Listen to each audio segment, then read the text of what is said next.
Vaya conmigo a la carta de Pablo a los Colosenses, capítulo 1. Pablo a los Colosenses, capítulo 1.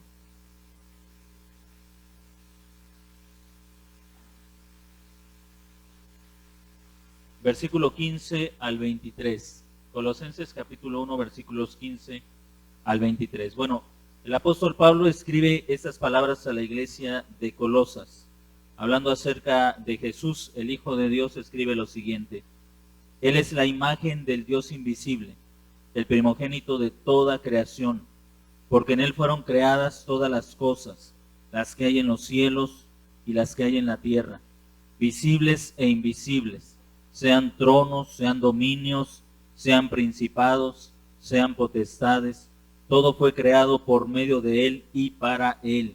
Y Él es antes de todas las cosas, y todas las cosas en Él subsisten. Y Él es la cabeza del cuerpo, que es la iglesia.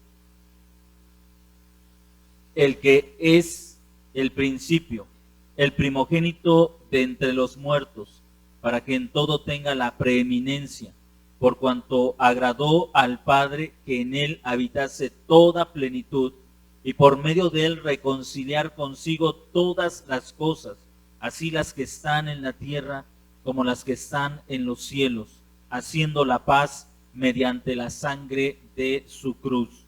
Y a ustedes también, que eran en otro tiempo extraños y enemigos en su mente, haciendo malas obras, ahora los ha reconciliado en su cuerpo de carne, por medio de la muerte, para presentarlos santos y sin mancha e irreprensibles delante de Él, si en verdad permanecéis fundados y firmes en la fe, y sin moverse de la esperanza del Evangelio que han oído, el cual se predica en toda la creación que está debajo del cielo, del cual yo, Pablo, fui hecho ministro.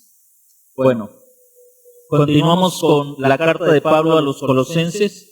Y lo que hace Pablo, hermanos, es mostrar la preeminencia, la superioridad de Jesucristo por encima de todo, de la creación visible y de la creación invisible. Y quisiera hacer algunos comentarios introductorios antes de entrar de lleno al tema. Creo que cuando Pablo habla de la creación visible y de la creación invisible, por el contexto en el que él se encuentra, no solamente al hablar de la creación invisible, no solamente hace referencia, por ejemplo, a los ángeles o a ese aspecto o a ese mundo espiritual que nosotros no percibimos, sino que dentro de este mundo invisible, él pone también a la iglesia. Note usted cómo Pablo divide en dos partes que ya hemos visto en uno de estos domingos, un himno tal vez muy conocido en aquellos días. Está dividido en dos partes. Comienza con esta afirmación: Jesús es la imagen del Dios invisible, el primogénito de toda la creación. Y la palabra primogénito, que es una palabra que es muy rica en su contenido en el Antiguo Testamento, pueden darle un repaso al Antiguo Testamento y se van a dar cuenta de la gran cantidad de veces que aparece el término primogénito en diferentes contextos. Pero el término primogénito es una palabra rica en su contenido y no solamente hace referencia al primer nacido, sino que el término primogénito también significa el más importante o el más grande. De ahí que, por ejemplo, a Israel se le llama el primogénito. Si usted recuerda algo de la historia, se recordará que Jacob o Israel no fue el primero en nacer, fue el segundo. Aunque nació unos instantes después de Esaú, él no fue el primogénito. Sin embargo, Dios lo llama mi primogénito. En el caso de David, también vamos a encontrar que Dios llama a David el primogénito, aunque sabemos que él fue el menor de ¿cuántos hermanos? De 7 hermanos. Bueno, usted lo revisará, 7 u 8 hermanos. Pero él fue el menor. Pero Dios lo llama el primogénito. Así que primogénito no solamente significa el primer nacido, sino también significa el más importante. Y en este sentido, lo que la Escritura nos está enseñando acerca de Jesús no es que Él es el primer creado, sino el más importante en toda la creación. En la primera parte de la creación visible, el texto dice que Él es, en el verso 15, Él es el primogénito de toda la creación. Y Pablo no está diciendo, y tampoco lo enseñaba este canto, que Jesús fue el primer ser creado. Algunos grupos, como los Testigos de Jehová, afirman que Jesús es un ser creado. Pero no es la idea de Pablo, no es la idea del texto, porque el texto nos dice en el siguiente versículo, en Él fueron creadas todas las cosas. Y Él es anterior a todas las cosas y Él es el que las sustenta. Así que Pablo y el himno, el canto, no nos está hablando de Jesús como una criatura, sino de Jesús como el más importante en toda la creación, o mejor dicho, que Jesús es la razón por la cual la creación existe. La razón por la que existe esta creación es para mostrar la grandeza, la importancia, la superioridad, la preeminencia, el valor de Jesús. Dios creó, Jesús creó para mostrar su grandeza. Esto es algo que podemos entender en términos humanos. Cuando alguien hace algo, una obra de arte, cuando alguien pinta, hace una escultura o ejecuta una canción, lo hace para mostrar su habilidad, ¿no es cierto? Y la persona es aplaudida por la habilidad que tiene al esculpir, al pintar o al tocar lo que acaba de ejecutar, muestra su habilidad, su destreza, su capacidad. En cierto sentido, conocemos a las personas por las cosas que hacen. Conocemos a las personas por las cosas que hacen, aunque nuestro juicio siempre estará limitado por el pecado y nuestras habilidades siempre estarán limitadas por el pecado. Conocemos a las personas en un aspecto limitado por lo que hacen. Decimos, aquella persona es un buen médico. Y decimos, porque cuando lo consultas, te revisa bien, o sea, hace con cuidado su trabajo. O aquella persona es un mal médico, porque cuando vas a consulta ni siquiera te escucha qué es lo que estás diciendo. Aquella persona es una buena cocinera, un buen cocinero, porque hace con dedicación ese trabajo. Conocemos en cierta medida a las personas por las cosas que hacen. La creación fue diseñada para reflejar la gloria de Dios. Y esto lo encontramos desde Génesis. Por ejemplo, en el capítulo 1, ¿qué sucede en el tercer día de la creación? Génesis capítulo 1, tercer día de la creación. ¿Alguien lo recuerda? Vayan al texto y vean qué sucede en el tercer día de la creación.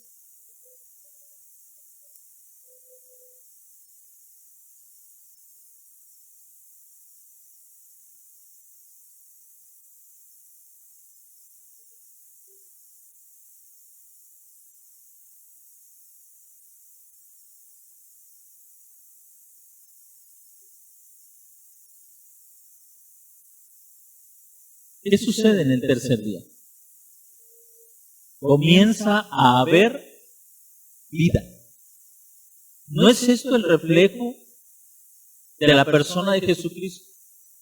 ¿No nos enseña la Biblia que después del tercer día de su resurrección, ¿qué es lo que tiene su pueblo? Vida. ¿Se da cuenta cómo la creación está perfectamente diseñada para reflejar a alguien, para hablar de alguien? Para decirnos que tras la muerte de Jesús iba a venir la vida. Y cada vez que encontramos esto, por ejemplo, ¿qué viene después del diluvio? La vida, un nuevo mundo, una nueva creación. Así que creo que Pablo está hablando precisamente de estos dos aspectos. El mundo físico, lo que nosotros vemos, fue diseñado para reflejar a Cristo, su obra, su persona, su carácter, sus acciones. pero el mismo el Salmo 19 nos dice que los cielos cuentan la gloria de Dios y el firmamento anuncia la obra de sus manos. Pero la Biblia también nos enseña que esta buena creación, que fue diseñada para hablarnos de un hombre, para hablarnos de Jesús, de su perfección, de su trabajo, de su obra, fue corrompida por causa del pecado y de la desobediencia del hombre, pero hay una nueva creación. Por eso en el versículo 18 comienza, o en esta segunda parte de este canto, se introduce una nueva creación. Observe cómo el versículo 15 y el versículo 18 son similares. Uno es el inicio de la creación visible. El versículo 15 es el inicio de la creación visible. El versículo 18 es el inicio de la creación invisible. Y en él es la cabeza del cuerpo, que es la iglesia. Ahora, ¿nota usted estos dos creaciones, estas dos obras de Jesucristo? La creación, la tierra física, todo ha sido diseñado para reflejar a Jesús, todo ha sido diseñado para que se vea la gloria de Dios, pero esa creación ha sido manchada por el pecado, pero hay una nueva creación. Él es la cabeza del cuerpo. Y luego Pablo explica, o el canto lo explica, ¿a qué cuerpo se refiere? La iglesia. Observe el versículo 18, el que es el principio. Ahora, note usted, compare con el versículo 16, en él fueron creadas todas las cosas, las que hay en los cielos y las que hay en la tierra, visibles e invisibles, sean tronos, sean dominios, sean principados, sean potestades, todo fue creado por medio de él y para él. Y él es antes de todas las cosas y todas las cosas en él subsisten. Y luego el verso 18, él es el principio. Note usted esta comparación.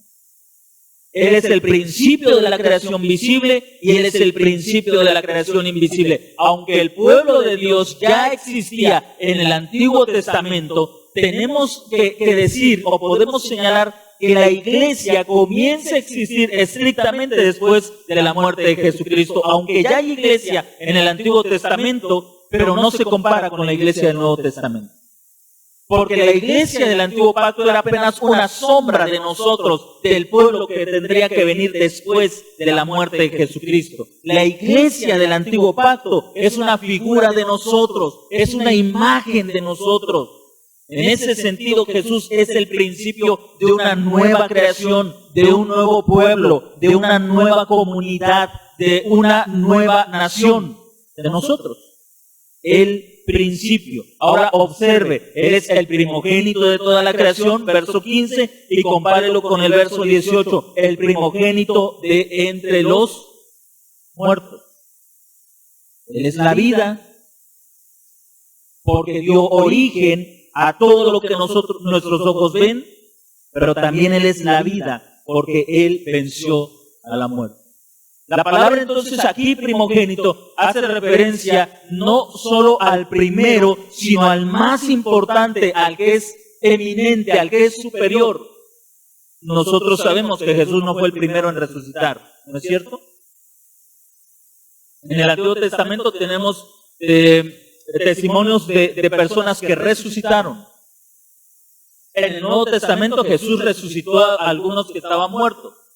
¿Cómo puede ser él el primogénito de la resurrección o el primogénito de entre los muertos? Porque ninguno resucitó como Él resucitó. Todos resucitaron para morir de nuevo. Y con el mismo cuerpo corruptible con el que habían muerto, con ese se levantaron. Pero Jesús es el primogénito de entre los muertos porque nadie antes de Él había resucitado como Él resucitó. Nadie antes de Él. Él resucitó con un cuerpo incorruptible. Él resucitó con una nueva, con un nuevo cuerpo, con un cuerpo glorificado, como explica el apóstol Pablo en la primera carta a los Corintios, en el capítulo 15. En ese sentido, Él es el primogénito de entre los muertos, porque Él es la resurrección más importante de todos los tiempos, ha sido la resurrección de Jesucristo. Esa es la resurrección más importante, porque también es el patrón de la resurrección. Ninguno de nosotros quiere resucitar como resucitó el hijo de la viuda de Naín, de la comunidad de Naín. Ninguno de nosotros quiere resucitar como resucitó Dorcas, que resucitó gracias a la oración del apóstol Pedro. Ninguno de nosotros quiere resucitar como resucitó la hija de Jairo. Ninguno de nosotros espera esa resurrección. Pero todos nosotros queremos resucitar como Él resucitó. Su resurrección es preeminente, es importante, es el patrón. Lo que nosotros esperamos, lo que nosotros anhelamos es la resurrección de Cristo. Nadie espera otra resurrección. Incluso en nuestros días escuchamos de gente que dice que han visto a los muertos resucitar, pero ¿esos muertos han resucitado con el cuerpo glorificado? No. Así que no son tan importantes si es que en verdad han sucedido.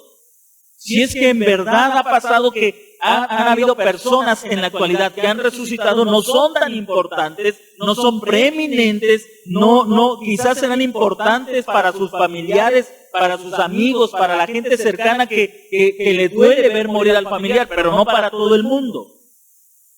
La única resurrección preeminente es la de Jesucristo, porque Él resucitó con un cuerpo diferente con el cual fue enterrado, no en el sentido físico, sino en cuanto a naturaleza. Sembró corrupción, es decir, un cuerpo sujeto a la muerte, a la enfermedad, y resucitó en gloria. Un cuerpo completamente diferente. Ahora, así que lo que está haciendo Pablo y lo que Pablo está usando esta canción, este canto, para mostrarnos que en toda la creación hay una persona que es importante, tanto en la creación visible como en la creación invisible. El mundo no puede encontrar sentido, por más que busca modelos de política, de educación, para que salga adelante, nunca encontrará la respuesta, porque quien es preeminente es Jesucristo. Cuando la gente comience a ver a Jesús como preeminente, entonces este mundo tendrá sentido. Porque Él es la razón por la que el mundo existe, es de Él y para Él, y Él la sustenta. Y nosotros, la nueva comunidad, la iglesia, estamos dentro de esa voluntad. Somos de Él y para Él, y Él nos sustenta. Ahora, quisiera entrar al tema, hermanos, y quisiera que en esta tarde, brevemente, viéramos cómo la preeminencia de Cristo es el corazón del Evangelio. La preeminencia de Cristo es el corazón del Evangelio. Ahora, en el versículo 20 hasta el 23, lo que hace Pablo es aplicar este canto de la preeminencia de Cristo a la vida de la iglesia. Observe cómo en el verso 20 tenemos esta declaración. Con este Jesús preeminente, en el cual habita la deidad, en el cual, en ese Cristo encarnado que nos reveló al Padre completamente, es Él por el medio del cual el hombre se puede reconciliar. Dice el verso 20, por medio de Él reconciliar consigo todas las cosas, así las que están en la tierra como las que están en los cielos, haciendo la paz mediante la sangre de su cruz. ¿Cuál es el principal problema de la humanidad? No es la pobreza, no es la falta de tecnología, no es la falta de oportunidades, no es la falta de dinero. El principal problema de la humanidad es que la humanidad está enemistada con Dios, está peleada con Dios. Así que es una buena intención tratar de llevar Internet a comunidades lejanas. Eso es bueno, no sé si necesario, pero es bueno. Es bueno tratar de llevar servicios a comunidades que están muy alejadas. Luz, drenaje, agua potable. Eso es bueno. Pero no va a cambiar en nada el corazón del ser humano. Es bueno llevar hospitales, Pero la razón de la muerte no es la desnutrición, no solamente es que haya enfermedades que en una ciudad pueden ser tratadas y en una comunidad alejada no pueden ser tratadas. La razón de la muerte es que el hombre está enemistado con Dios, que es la vida. Y lo que realmente ha de cambiar a nuestra sociedad es entender que Dios ha hecho todo para que el hombre salga del estado de la muerte y pueda recuperar lo que en Edén perdió, la bendición, la gracia, la presencia de Dios en medio de la humanidad. Y lo logra, Dios lo logra, porque esta no es una iniciativa del hombre, no es una iniciativa de las Naciones Unidas, no es una iniciativa de los de izquierda ni de los de derecha, no es una iniciativa de los de Europa o de América del Norte. Hermanos, a veces peleamos y aunque yo creo que hay un lugar para la discusión política, para la discusión económica, para la discusión en muchas áreas, hay un lugar y es importante, pero el principal problema de la humanidad es que están enemistados con Dios y ni los comunistas ni los liberales nos van a reconciliar con Dios. Ténganlo por seguro. Ni los de izquierda ni los de derecha nos van a reconciliar con Dios.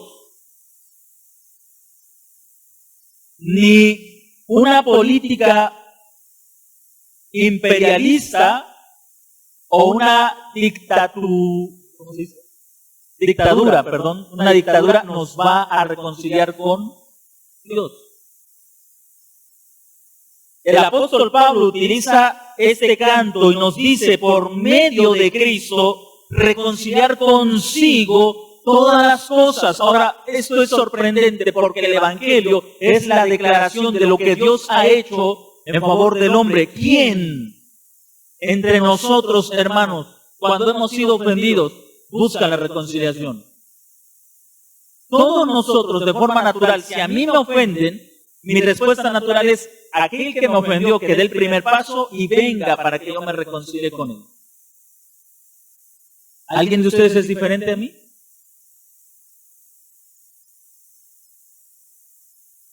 ¿Alguno de ustedes es diferente? ¿Soy el único orgulloso en este lugar? Pero Dios hace algo que va en contra de la naturaleza, por lo menos humana, aunque no divina. Porque es la naturaleza de Dios. Él es el ofendido y Él es el que da el primer paso. Y el canto nos lo dice de esta manera: consigo, Él dio el primer paso. Él, a pesar de ser el ofendido, Él buscó la reconciliación y Él hizo todo lo necesario para que los ofensores se reconciliaran con Él. Él dice el canto en el verso 20, y por medio de Él reconciliar consigo todas las cosas, y luego al final dice, haciendo la paz mediante la sangre de su cruz. La única manera de reconciliar a Dios con el hombre es que el ofensor muera por causa de su ofensa. Como Dios lo estableció, sin derramamiento de sangre no hay perdón de pecado. Nosotros tenemos esa, aún a pesar de nuestro pecado, tenemos esa inclinación a buscar que el ofensor pague por su culpa. Todos nosotros. Cuando alguien nos ha ofendido, tenemos esa reacción natural de que el ofensor pague por su pecado, por lo que ha hecho en contra de nosotros. Queremos, quizá inconscientemente, un derramamiento de sangre porque hemos sido ofendidos. Quizás sea un sentimiento de aquello que Dios puso en nosotros, de la imagen de Él en nosotros. Pero ¿quién de nosotros está libre de pecado? Yo puedo demandar de otra persona que pague por lo que me ha hecho, pero eso me excluye a mí de mis propias maldades. Me excluye a mí de mis propios pecados. El deseo de venganza es entonces un deseo, es una pretensión de que yo soy mejor que aquella persona que ha hecho algo en contra mía. El deseo de venganza es querer tomar el lugar de Dios, pero Dios mismo sabe que ningún hombre puede pagar por sus pecados, porque al ser culpable, lo que Dios requiere del pecador es su vida. Y si el pecador paga con su vida, entonces se excluye la esperanza de su salvación. Porque como alguien dijera con mucha razón, la vida no vale nada, pero nada vale más que la vida. Y si lo único que tengo es esta vida para pagar por mis pecados, ¿qué me queda entonces? Absolutamente nada. Ese dilema Dios lo resuelve en la encarnación de su Hijo Jesucristo. El Hijo se encarna para que por su muerte nosotros podamos ser reconciliados.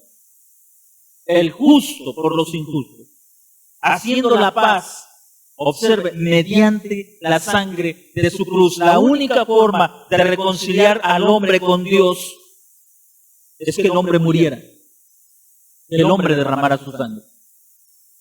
Eso significaba el exterminio de toda la humanidad por cuanto todos han pecado, porque no hay justo ni aun uno. Significaba el exterminio de todos nosotros, de nuestros hijos, de nuestros padres, de nuestros abuelos. Significaba la muerte de toda la humanidad. Pero Dios resolvió ese problema encarnándose en la persona de su Hijo, encarnándose en Cristo Jesús y yendo como un hombre a la cruz y derramando ahí su vida en rescate por todos nosotros. ¿Cuál es la diferencia? Él murió siendo un hombre justo y perfecto, sin ninguna falta delante de Dios. Por eso su muerte era completamente aceptada. Y por eso era posible su resurrección. Porque la muerte es el castigo para el pecador, más no para el justo. El justo no puede morir, porque la muerte es la paga, el salario por haber pecado. Lo que ganamos en el trabajo que llevamos pecando se nos paga con la muerte. Pero Jesús fue perfecto, así que su muerte no podía ser absoluta o eterna. Él resucitó.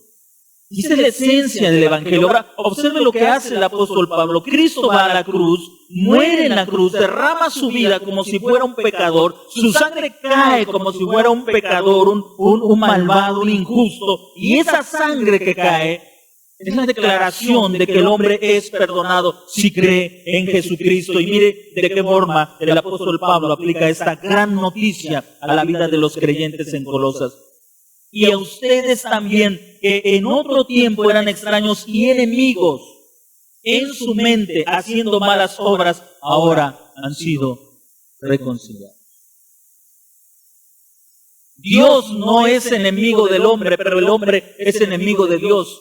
El pecado no cambió a Dios, pero el pecado cambió al hombre en su relación con Dios. Fue Adán y todos nosotros los que dimos la espalda a Dios, pero Dios jamás le dio la espalda al hombre. Ahora observe, aquí hay una increíble noticia. Porque la muerte de Jesucristo hizo posible que Dios buscara al hombre. Versículo 21. Ustedes, nosotros, que en otro tiempo éramos extraños. ¿Por qué extraños y enemigos? Porque estábamos alejados de Dios, ajenos a Dios. Nosotros que en otro tiempo éramos enemigos, ahora hemos sido reconciliados. ¿Cómo se dio esa reconciliación? Déjenme hacerle una pregunta. ¿Qué es lo que el hombre puede hacer para reconciliarse con Dios? La ofensa ha sido tan grande que nada se puede hacer para reconciliarnos con Dios. Ahora yo puedo decirle a Dios, Dios perdóname, te prometo que de aquí en adelante, a partir del 2020 hasta que yo viva, hasta que muera, voy a vivir de tal manera que tú sientas que valió la pena perdonarme. Dígame, ¿cuánto va a pasar para que yo cometa el primer pecado después de haber dicho esas palabras?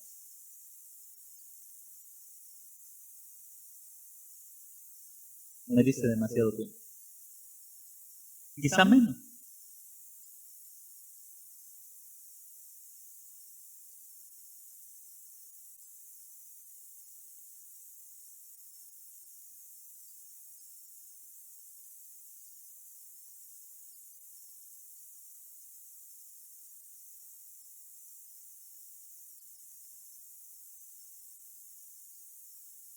Sí, así es. Y lo que Pablo está diciendo es, hermanos, no hay forma en que ustedes puedan ser perdonados. No hay manera en que podamos ser perdonados. No hay nada que tú puedas hacer para ser perdonado. El perdón no es algo que se compra. El perdón no se puede adquirir por ningún medio. El perdón es tan, pero tan absolutamente caro que solamente regalándolo puede ser obtenido. El perdón de Dios es tan absolutamente caro que solamente si se nos regala el perdón podemos alcanzar. El apóstol Pablo escribe entonces en esta aplicación de lo que es el Evangelio, de la preeminencia de Cristo. Él dice que hemos sido reconciliados, y observe, en su cuerpo de carne por medio de la muerte. Él está tratando de que los creyentes de Colosas entiendan lo que significó el perdón, porque yo quiero que usted entienda algo, y creo que era la intención de Pablo. El perdón es algo que se nos otorga por gracia, pero eso no significa que haya sido algo tan fácil de obtener. Porque generalmente nosotros solemos devaluar o menospreciar aquello que se nos regala. Porque como decimos, como no nos costó, lo menospreciamos. Y el apóstol Pablo hace este énfasis: la reconciliación de ustedes con Dios fue por la cruz de Cristo, por el derramamiento de su sangre en su cuerpo de carne. Los gnósticos o los prenósticos, un movimiento, una religión que comenzaba a surgir en los días del apóstol Pablo, enseñaban que probablemente Jesús había sido un tipo de aparición, que no tenía un cuerpo físico, que él fingió su muerte y que fingió sus sufrimientos, pero que no le había dolido. Algunos otros pensaban que si él es Dios, entonces todo lo que hizo fue una actuación. Cuando gemía, cuando en la cruz se quejaba, todo había sido una actuación, porque al final él era Dios y Dios no puede sentir dolor. Y Pablo empatiza, él sufrió todo en su cuerpo de carne y experimentó la muerte. ¿Qué costó la reconciliación del hombre? Costó la muerte de Jesús en la cruz, el derramamiento de su sangre, y le costó la muerte física, el mayor de los tormentos que el hombre tiene que pasar. El profeta Isaías, anticipando la muerte de Jesús, dice que la mano del Señor fue sobre él. Muchos hombres antes habían muerto en una cruz. Yo solamente, hermanos, a veces imagino el dolor que se debe sentir, el sufrimiento de la cruz. Simplemente, hermanos, me aterroriza pensar en eso. En una ocasión leía un libro que describe físicamente los dolores de la crucifixión, y es aterrador.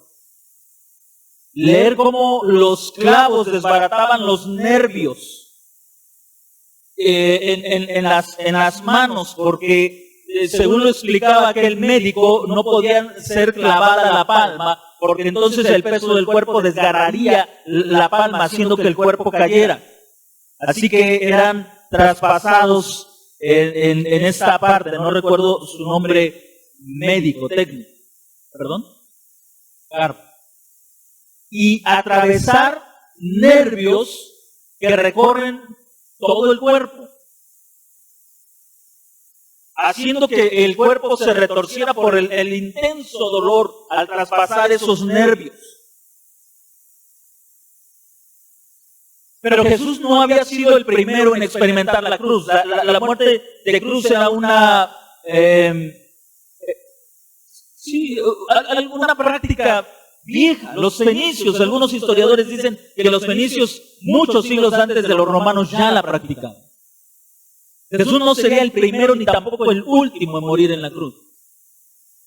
Muchos habían experimentado y enfrentado esa muerte con osadía, sin humillarse delante de sus enemigos, en este caso los romanos.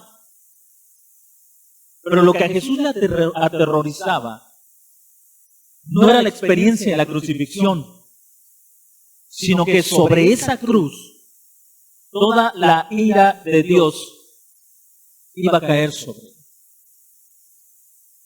Hermanos, si le decía, si solamente al pensar en el dolor físico que produce o que producía la muerte de cruz, yo me atemorizo, ahora imaginar soportar toda la ira de Dios sobre un cuerpo maltratado físicamente, desgastado, con fiebre, deshidratado, con la lengua pegada al paladar por el intenso sol colocado ahí desde las 9 de la mañana hasta las 3 de la tarde, sin beber una gota de agua, y en medio de toda esa experiencia recibir el peso de la ira, del enojo de Dios sobre esa vida.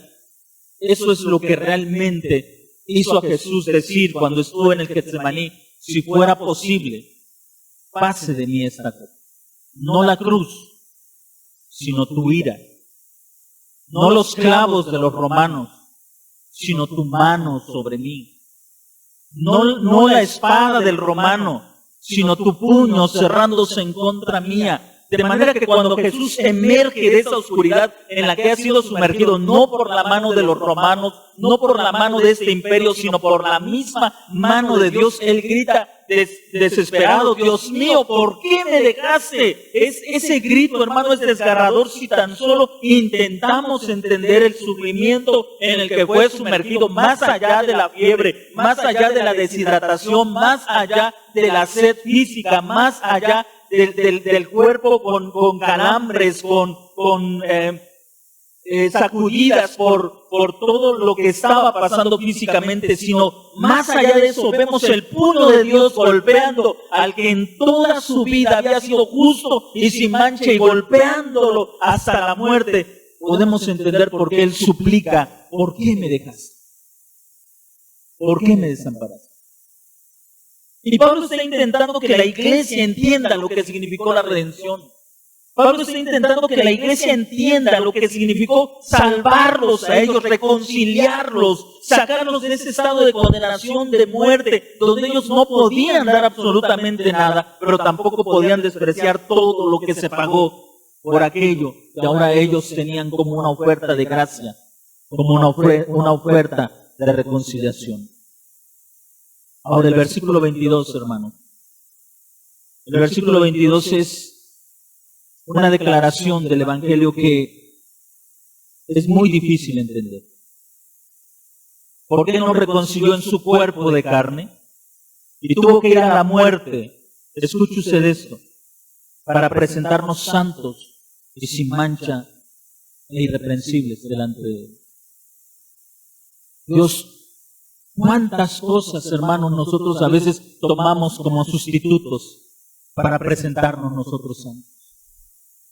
¿Cuántas reglas inventamos para pensar que nosotros somos santos? Algunos dicen: no, yo no voy al cine porque yo soy santo. Yo no hago esto porque yo soy santo. Es cierto, la Biblia dice que debemos crecer en santidad, pero cuando apartamos la santidad de la obra de la cruz, no queda otra cosa más que una simple religión, con reglas que no sirven para nada. Más adelante Pablo dirá: reglas que aunque tienen cierta reputación de bien, no pueden cambiar al hombre. Cuando nosotros separamos todo intento de ser santos de la cruz del Calvario, nos quedamos con una religión autoimpuesta y sin sentido. Nos quedamos con un ritualismo seco. El apóstol Pablo está aplicando esto porque los hermanos colosenses se estaban desviando de la fe. Unos decían: nos vamos a las leyes del judaísmo, vamos a guardar las leyes ceremoniales, el ritualismo, todos los lavamientos, todos los bautismos para ser santos. Otros se iban a otro extremo. del prenocticismo, vamos a adorar a los ángeles, vamos a hacer esta religión de no tomes, no gustes, no veas, no hagas para ser aceptados delante de Dios. Y Pablo dice, la santidad es el fruto de la cruz, de la sangre de Cristo. La santidad es el fruto de la cruz. Ninguno de nosotros puede ser realmente santos. Ninguno de nosotros puede ser realmente santo, hermanos, si no confiamos en el sacrificio de Cristo. Todos nosotros tenemos esa tendencia a inventar nuestras reglas. Como padres inventamos reglas. Ayer veníamos platicaba con mis hijos, veníamos de regreso, fuimos al pueblo y veníamos de regreso. Y le decía a mis hijos antes, este tipo de suéteres, unos suéteres que antes los conocían como jergas, no sé. Les decía, cuando yo iba a la secundaria, decían que eran para vagos, ¿no? Y entonces decían, no uses eso porque eso es para vagos. Y hacemos nuestras reglas de santidad. No te pongas eso, que eso es de vagos. No te peines así, que eso es de vagos. Hacemos nuestras reglas de santidad. Hacemos reglas que nos enmarcan y que dicen una persona santa se ve así, hace así, actúa así. Y cuando hacemos eso, ¿qué estamos haciendo? Sacando del corazón del Evangelio la obra de Jesucristo. La predicación del Evangelio no es vístete así, peínate así, camina así, anda así, siéntate así, habla así. No, eso no es el Evangelio. El Evangelio es Cristo, murió en la cruz, derramó su sangre, sufrió tu castigo, llevó la ira de Dios en su cuerpo para que entonces tú y yo y nuestros hijos fuéramos santos y sin mancha delante de Él. Esa es la esencia del Evangelio. Yo puedo hacer cualquier cosa para que mis hijos sean santos en mi percepción. Y yo les puedo decir, tú te vas a ver de esta forma porque eres una hija de cristiano o porque eres una hija de pastor y te vas a ver así, vas a hacer así y no te vas a poner esta ropa y te vas a poner aquella. Pero si no confían en la cruz de Cristo, tienen una religión muerta y sin ninguna esperanza. No conocen al Cristo del Evangelio, ni el Evangelio de Cristo. No conocen la buena noticia de que alguien murió siendo perfecto, siendo santo, murió en la cruz para que usted y yo, que éramos pecadores, que éramos extranjeros, que éramos enemigos, pudiéramos ser presentados santos y sin mancha delante de Él. Cuando usted entiende el Evangelio, entonces todo toma su lugar y puedo decir, no hago esto porque esto es pecado y Dios me llamó para ser santo, porque soy santo por su cruz. Todos nosotros, hermanos, nadie puede decir, yo no puedo decir que no hay algún aspecto religioso en mi vida. Ninguno de nosotros puede decir que no tenemos un aspecto que nos obliga a vernos de una manera que nosotros pensamos que es la correcta. Qué importante es día tras día volver al Evangelio y recordar estas palabras tan breves, tan sencillas, pero que encierran una gran verdad. Estas palabras que nos recuerdan, como dice el apóstol Pablo, en su cuerpo de sangre por medio de la muerte, para presentarnos santos y sin mancha e irreprensibles delante de Él. Ayer, mientras estaba repasando este texto en la noche y recordaba tantas experiencias en mi vida, y pensaba en esto, Señor, ayúdame a entender tu Evangelio. Ayúdame a entender este Evangelio, porque realmente mi corazón lucha por entender que si no eres tú quien me presenta delante de ti como irreprensible, busco tantas cosas que hacen que mi confianza quede en mí mismo. Y pensar, soy irreprensible porque ya no hago esto, porque no hago aquello. Señor, ayúdame a entender tu Evangelio, que parece tan sencillo, que parece tan fácil de entender y que sin embargo es tan difícil de llevar en la práctica. porque todos nosotros descansamos en algo que hacemos y que aparentemente a nuestros propios ojos nos presenta como irreprensibles delante de Dios. Todos nosotros.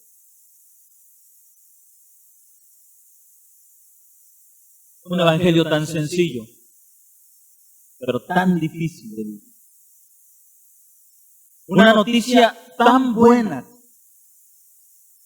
pero que solemos distorsionar y robarle la riqueza, la belleza, la grandeza de esta hermosa noticia que nos has dado en Cristo. Yo no sé cuántos de nosotros al iniciar este año hemos escuchado cosas como: si quieres que Dios te bendiga en este año, échale ganas, esfuérzate, haz esto, haz aquello, si no, ¿cómo Dios te va a bendecir? ¿Cómo solemos robarle la riqueza al evangelio? ¿Cómo nos gusta robarle la belleza al evangelio? ¿Cómo nos gusta hacer que aquello tan hermoso, tan lleno de vida, tan bueno, tan abundante, cómo nos gusta hacerlo raquítico? Cómo el Dios todopoderoso, lleno de gracia, lo volvemos avaro, lo enemistamos nuevamente, aunque Él se amistó con nosotros en la cruz de Cristo. Cómo este Dios lleno de profundo y abundante amor lo hacemos mezquino delante de nosotros. ¿Quieres que Dios te bendiga? Esfuérzate en este año. Cuando la gran noticia del evangelio es: Dios ha abierto el camino para que volvamos a Él. Y a ti y a mí nada nos costó.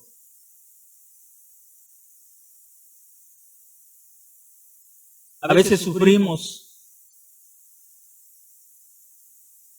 algunas situaciones y pensamos: Dios, ¿dónde estás? Ayer hablaba con una persona y en medio de esa agonía decía: yo le sigo pidiendo a Dios, aunque quizá Él no me escucha, porque no soy una buena persona, porque he hecho mal esto, porque mis hijos han hecho mal estas cosas, quizá Dios no me escucha, pero yo le pido. Y en medio de esa agonía en la que a veces nosotros pasamos, sufrimos, a veces decimos: Dios, ¿dónde estás? Y se nos olvida.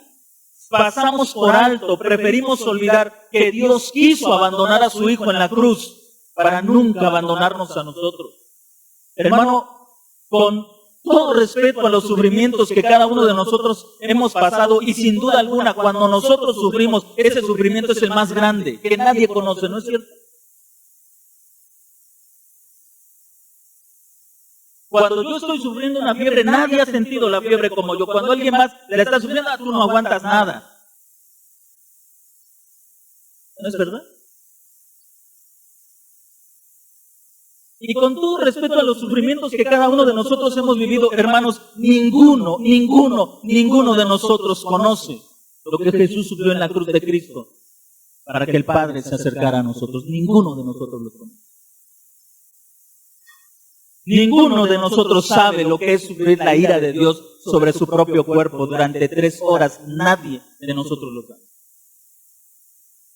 Quizá usted ha llevado una enfermedad crónica durante años, quizá desde que nació ha llevado una enfermedad crónica y no encuentra consuelo a su enfermedad. Usted no sabe lo que Jesús sufrió en la cruz. Usted no sabe lo que Él sufrió para que usted pudiera acercarse al Padre libremente. Quizá una situación se ha agravado sobre su vida durante algunos meses, semanas o años, y usted ha llegado a un punto de desesperación. Aún así usted no sabe lo que significó para Jesús llevar el pecado de todos nosotros y sufrir durante 3 horas el castigo que merecían nuestras malas acciones. Usted no lo conoce, usted no lo sabe. Y aun cuando mi cuerpo llegara a sufrir mayores dolores, nunca sabré en carne propia lo que costó mi redención. Jamás lo sabré. Porque Él llevó el pecado de todos nosotros para que todos nosotros pudiéramos tener libre entrada al Padre. La noticia del Evangelio, hermanos, es grande porque pone esa profunda esperanza en aquel que es nuestro sustituto perfecto. Ahora Pablo termina con una exhortación en el versículo 23 si en verdad permanecéis fundados y firmes en la fe, sin moveros de la esperanza del Evangelio que habéis oído, el cual se predica en toda la creación que está debajo del cielo, del cual yo, Pablo, fui hecho ministro. Ahora, Pablo no está diciendo que ellos van a recibir eso si hacen algo, más bien, si realmente han creído en el Evangelio, ellos permanecerán firmes y fundados en esa verdad. Qué fácil es movernos del Evangelio, hermano. Qué fácil es movernos del Evangelio. Con qué rapidez cambiamos la gloria y la riqueza del Evangelio por nuestras propias acciones y por nuestras propias acciones. Cuando hemos entendido el Evangelio, podemos decir con toda confianza, Señor, yo no soy digno de nada, ni siquiera merezco el perdón. Pero Él nos los otorga libremente. Él nos otorga ese perdón no porque lo merezcamos, porque si lo mereciéramos, como alguien dijo, ya no sería perdón. Si yo me merezco el perdón, entonces eso que se me da no es perdón. Pero si yo no me merezco el perdón, se me otorga libremente. Entonces se me ha dado una riqueza que yo no puedo comprar, que yo no puedo pagar. Se me ha dado algo que a mi capacidad simplemente escapa. Eso es lo que te ofrece el Evangelio. Todos nosotros venimos de una vida llena de culpabilidad a causa de nuestros pecados, a causa de nuestras desobediencias, de nuestras rebeliones. Y hemos buscado de alguna forma enmendar nuestro camino. Hemos hecho quizá buenas cosas, hemos hecho algunas cosas que nos hacen sentir no tan malos y que nos presentan delante de otras personas como buenas personas.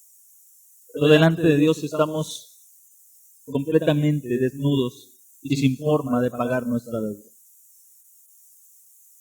Lo único que queda por delante para cada uno de nosotros, para cada uno de los miembros de la raza humana, es la justa condenación por el pecado. Pero en medio de esa trágica noticia se abre una hermosa esperanza para todo aquel que cree. Perdón. ¿Qué demanda Dios de ti? Solo fe. Solo reconocer que el sacrificio de Jesús es tan suficiente que puede expiar toda tu culpa, todo tu pecado y acallar toda tu vergüenza y terminar con toda tu miseria y toda tu culpa. Qué rico es el Evangelio del Señor.